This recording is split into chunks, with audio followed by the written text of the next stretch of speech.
I understand you've been concerned about that it impacts the quality of life. It absolutely does. And there are a lot of things that impact the quality of life, and I mentioned growth earlier. And the fact is that growth is seeping into every piece of our quality of life, whether it's the transportation problems that we have, or we build a new school, and before we're done having it built, there's trailers outside for kids to learn in, which is not good.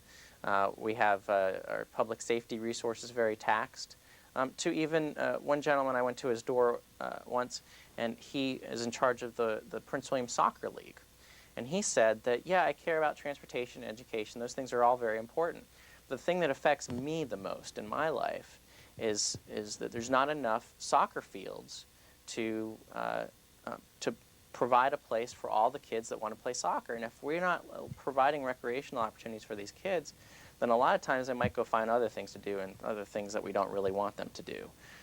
So, every single piece of our quality of life, whether it's soccer fields to longer commutes, are being impacted by this growth issue, and we need to do everything that we can. There's also other quality of life issues that are being impacted by other things, like illegal immigration.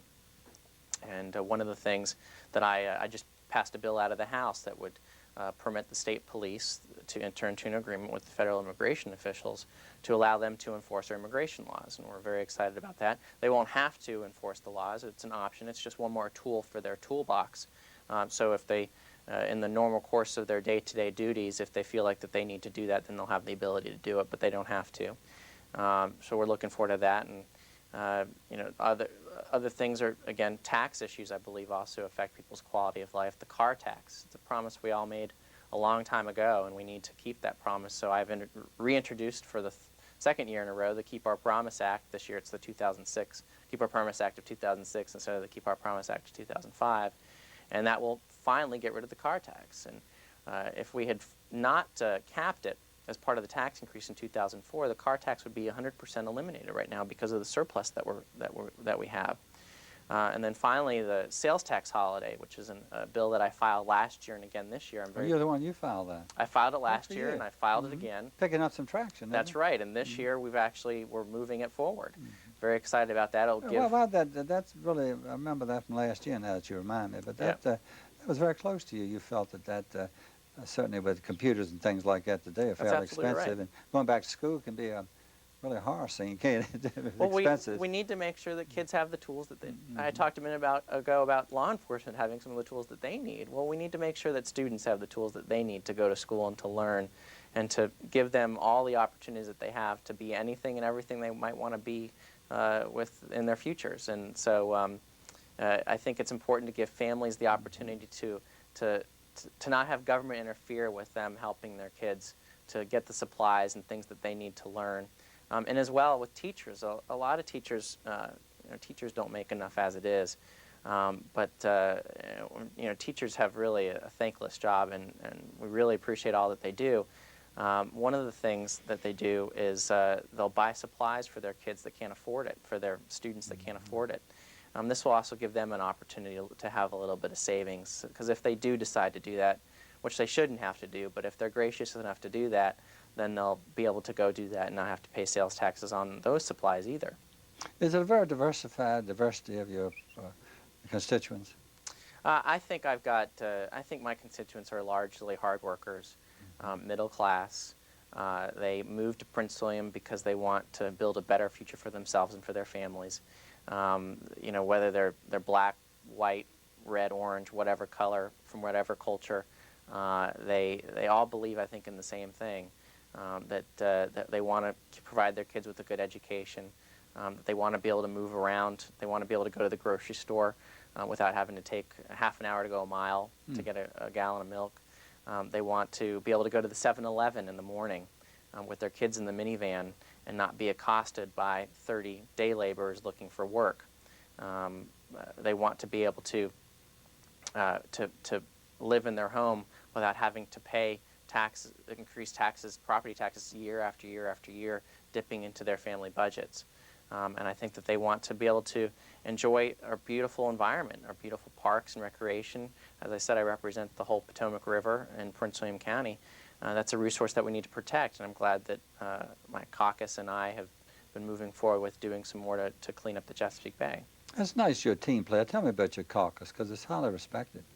Well, you know, I think there are opportunities that we need to absolutely be team players, and sometimes there are opportunities where we have to do what's best for the people of our district, and not necessarily that those two things always conflict, because often they don't. Most of the time I think that those things are very in concert with the interest, they're in concert with each other.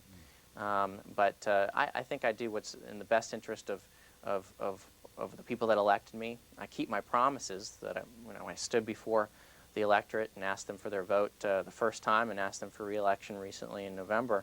I'm very diligent about making sure that I do what I said I was going to do. And I'm glad that our caucus has a lot of ideas, and we're moving those ideas forward.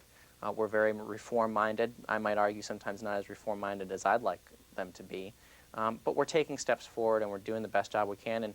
And I recognize that to do some of the things that I want to do, I need that team in place. And so I'm grateful to have it. And I'm glad that we're able to be successful in bringing more transportation dollars home to Eastern Prince William and changing the newborn screening law like I did last year so that more infants will have better opportunity to live a long and healthy life.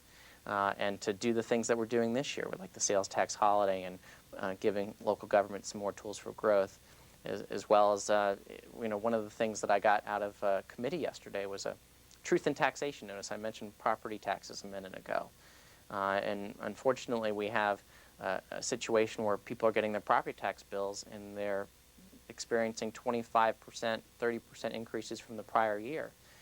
But it doesn't say that on the property tax bill, and in fact when you read the newspapers, you see local government talking about how they cut the tax rate. And people wonder, well, if they cut the tax rate, why am I paying 20% more?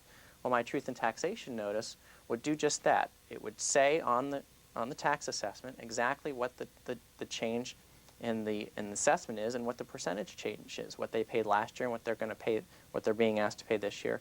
And I think hopefully that'll let some more sunshine in and allow our citizens to give more feedback to their local government as to what they expect from them in terms of dealing with the tax rate on property taxes.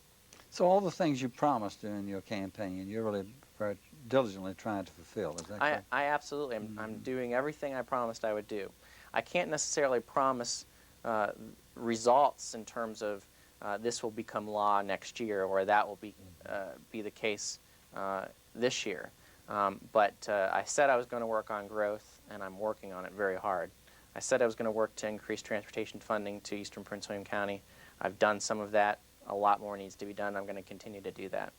I've said that I'm going to work hard to make sure that students have the tools that they need in the classroom, and that taxpayers are getting their investments worth for all the money. They're putting a great deal of their taxpayer dollar into the classroom. I want to make sure that they're getting a return on that investment, and I want to make sure that